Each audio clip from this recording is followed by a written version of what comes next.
Lindsay Ellis quit the internet today.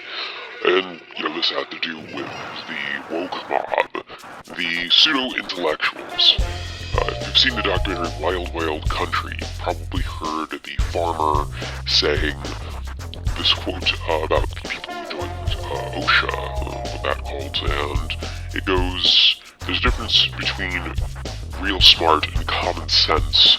They were educated beyond their intelligence. And that basically sums up the mob. Woke culture, cancel culture, all of that is just a symptom of boomerism and capitalism. It's the boomerism, pull yourself up by the bootstraps kid, you can't make a mistake. Everyone must be perfect. Once again, this is the right-wing mentality of there can only be one right person, and the best way to be on top of that hill is to knock everyone else down, to be that one person.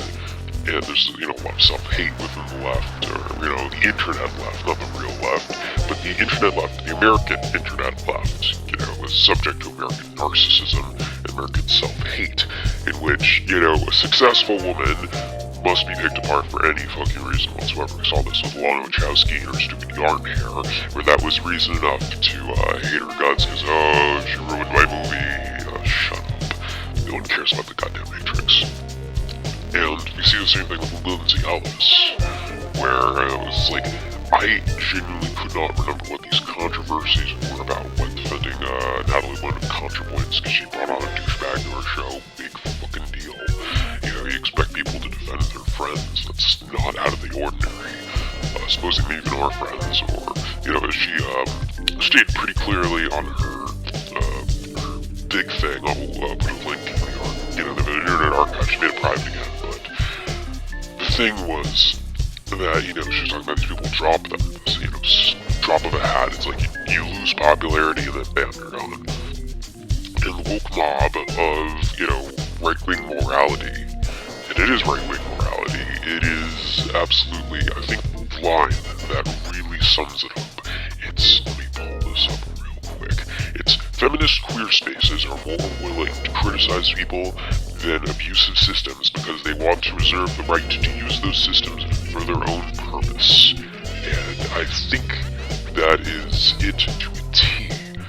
It is the use of the systems. We have the same capitalist mentality of marketing as politics. You could try to market and make catchphrases of leftist ideology, but you still have to sit down and read goddamn books.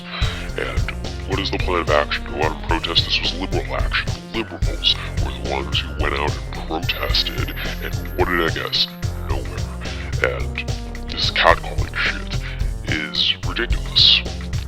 It is a complete waste of time, it is a complete farce, and it illustrates in almost perfect detail how detracted American internet leftists are from the main narrative, from what needs to be going on. You don't see these people actually supporting each other. They throw money at each other, GoFundMes and Patreons. They buy double pins from each other, and it's very, money will solve the problems. That we're going to use money. Trying to buy your way out is indicative of the mindset that can't imagine a world without these systems, and mental systems specifically, the boomerism, toughen up, you did one thing, you're out.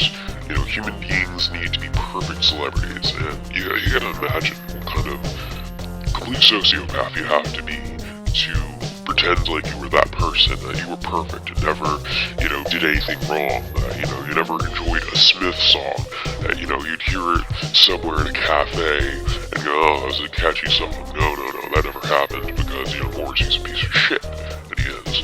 But, it's that thing where there is no exception to the rule. David Bowie died. First thing they did is they dug up everything horrible about him to, slander his name. He fucked one of his fans, and that was a huge fucking deal. They couldn't let Bowie rest. They couldn't let a dead man have his legacy. And I can't think of anything more cowardly than picking on a dead man. And then we see the same thing with, John Lennon, the millennial thing about, we all hate John Lennon, we all hate the Beatles. It's, the most childish thing I could ever hear. It's like, hey, it's a funny meme, isn't it? But that's in all of leftism on the internet. American leftism is memes. It's just memes. And it's an endless barrage of memes. It's propaganda to no end. You take a look at right-wing propaganda. It functions functions the exact same way. It's like con artists like Jordan Peterson and Ben Shapiro, alleged con artists in my opinion, legal disclaimer, but they're con artists, they really are. Allegedly, in my honest opinion, what they do, they spout propaganda to get money, and they're millionaires. And canceling doesn't fucking work. Cancel culture, they post, oh, well, we got, is it Milo Yiannopoulos out of the way? We got, fucking Richard Spencer. It's like, these people fuck their own lives up, Milo Yiannopoulos defended, pedophilia. He literally defended, he said it was okay to sleep with 16-year-olds. He, like this, I'll put that on the fucking thing. This is a quote from him. It's not even fucking slander. This is literally something he said. That's what got him canceled on the right, is that he defended something atrocious and he lost his own user base. Richard Spencer fucked himself up. These people fuck their own lives up. When right-wingers fail, it's because they sabotaged themselves or fucked up completely on their own side. It had nothing to do with leftism. Every time, the internet will come up complaints about them, it's free publicity for them. But, it's like, I wasn't a fan of Ellis. I didn't like her videos. They were just kind of, it felt monotonous. She was very much kind of a dinosaur of the internet. She was of that early, late 2000s, early 2010s variety of YouTuber, but she's kind of a canary in the coal mine, It's like, we don't suck, this happened to her. That's bullshit.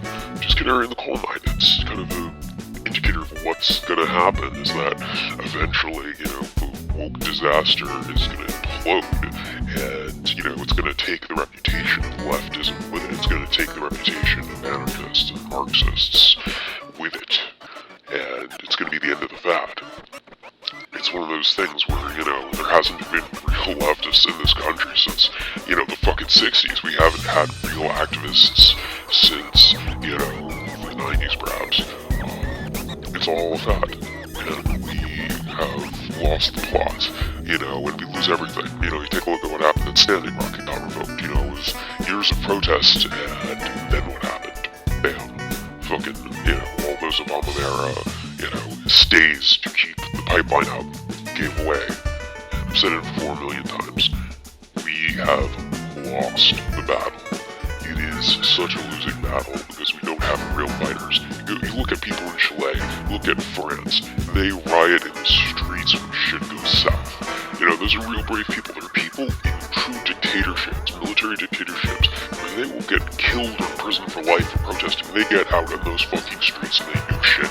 They are not afraid to sacrifice. The biggest thing that makes outside, there are two things that make American internet leftists completely ineffective and completely hypocrites. Is they've bought into the American mindset, the American systems, and boomerism so thoroughly that they are incapable of any kind of revolutionary thought. They can't think in a system that's outside of what we have right now. They think American, they act American, they are peak Americans. There's a reason why you could call them the same as the alt-right, and that's because it's the same mentality, the same mob mentality, and the same regurgitation of theory without critical thought. The only difference is that they can cite their own stupidity by going, oh, well, we have the right analysis, but analysis doesn't mean you have a good solution. Yeah, capitalism is the problem. Yeah, systemic racism is the problem. Yeah, transphobia and homophobia are the problems. Misogyny is the problem. But doesn't mean you have a good solution. You have to think very critically and do a lot of historical analysis and, actually be scientific about coming up with a solution. You can't just propose something incredibly stupid like, yeah, we'll abolish all the police. No one's gonna go for that. Nobody wants to abolish the police.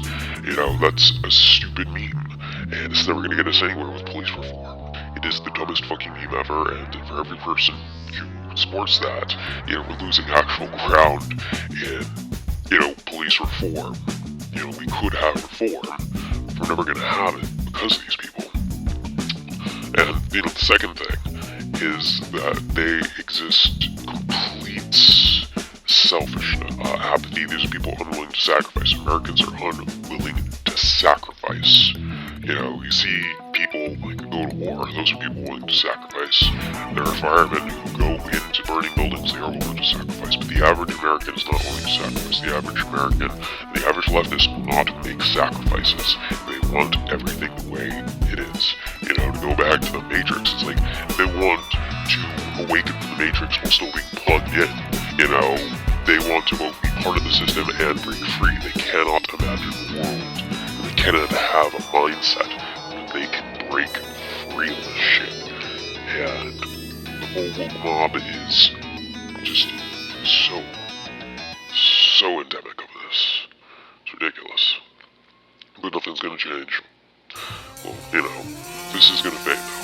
Politics are cyclical, they come in trends. In the early 2010s we had the right wing build up, and now we have, you know, left wing build up, and it's gonna crumble and then the right's gonna come back.